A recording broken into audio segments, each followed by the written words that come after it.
Om Swastiastu. Perkenalkan, nama saya Gusti Ngurah Karyawira, NIM 2001-1069.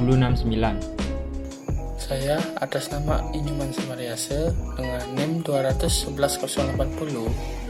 Di sini kami akan menjelaskan tentang materi analisis rasio keuangan.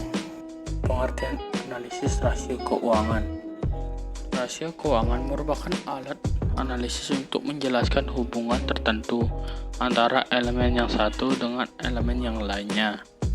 Dalam suatu laporan keuangan, analisis rasio keuangan merupakan salah satu teknik dalam menganalisis laporan keuangan untuk menilai kinerja keuangan suatu perusahaan dengan menghubungkan berbagai perkiraan yang terdapat pada laporan keuangan yang dalam bentuk rasio keuangan yang menjelaskan kepada penganalisis mengenai keadaan atau posisi keuangan suatu perusahaan. Manfaat analisis rasio keuangan. Manfaat analisis rasio keuangan yaitu yang pertama, analisis rasio keuangan sangat bermanfaat untuk dijadikan sebagai alat menilai kinerja dan prestasi perusahaan. Yang kedua, analisis rasio keuangan sangat bermanfaat bagi pihak manajemen sebagai rujukan untuk membuat perencanaan. Yang ketiga, analisis rasio keuangan dapat dijadikan sebagai alat untuk mengevaluasi kondisi suatu perusahaan dari perspektif keuangan.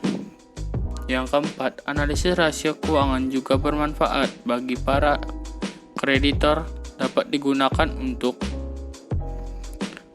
memperkirakan potensi risiko yang dihadapi dikaitkan dengan adanya jaminan kelangsungan pembayaran, bunga, dan pengambilan pokok pinjaman. Yang kelima, analisis rasio keuangan dapat dijadikan sebagai penilaian baik pihak stakeholder organisasi. Keterbatasan analisis rasio keuangan. Keterbatasan analisis rasio keuangan adalah yang pertama, kesulitan dalam memilih rasio yang tepat yang dapat digunakan untuk kepentingan pemakainya.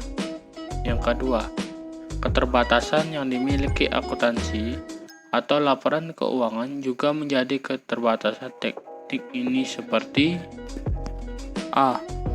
Bahan perhitungan rasio atau laporan keuangan itu banyak mengandung taksiran dan judgement yang dapat dinilai bias atau subjektif.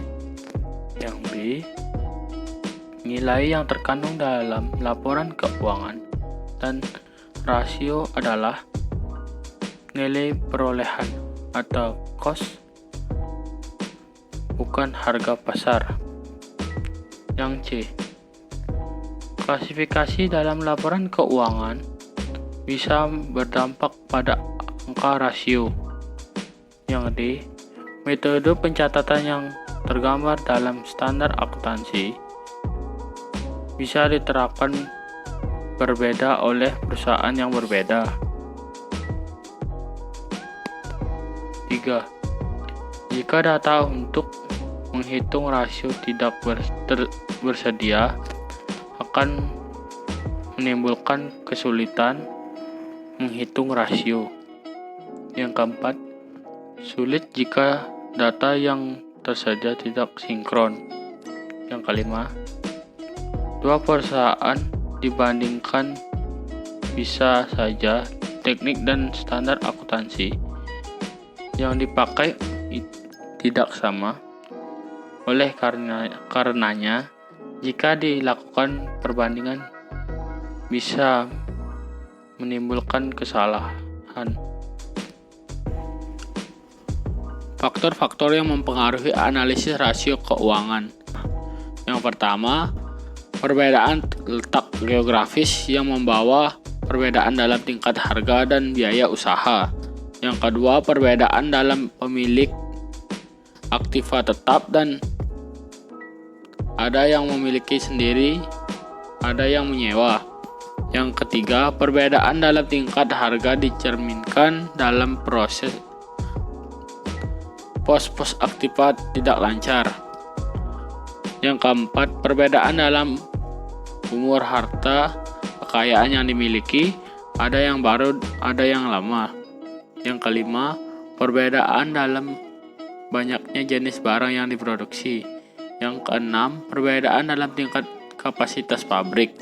Yang ketujuh, perbedaan dalam penilaian persediaan FIFO, LIFO, metode rata-rata pertimbang, atau metode lain. Yang kedelapan, perbedaan dalam kebijaksanaan pembelian bahan dasar. Yang kesembilan, perbedaan dalam kebijaksanaan menentukan tingkat persediaan atau banyak atau sedikit. Yang ke-10, perbedaan dalam kebijaksanaan penjualan barang dagangan, tunai atau kredit. Yang ke-11, perbedaan dalam kebijaksanaan seluruh perusahaan. Yang ke-12, perbedaan dalam banyak sedikitnya utang jangka panjang. Yang ke-13, kebijaksanaan dalam pembayaran dividen. Yang ke-14, perbedaan dalam sistem akuntansi dan prosedur akuntansi, termasuk penggolongan pos-pos laporan keuangan, periode akuntansi, dan metode penyusunan.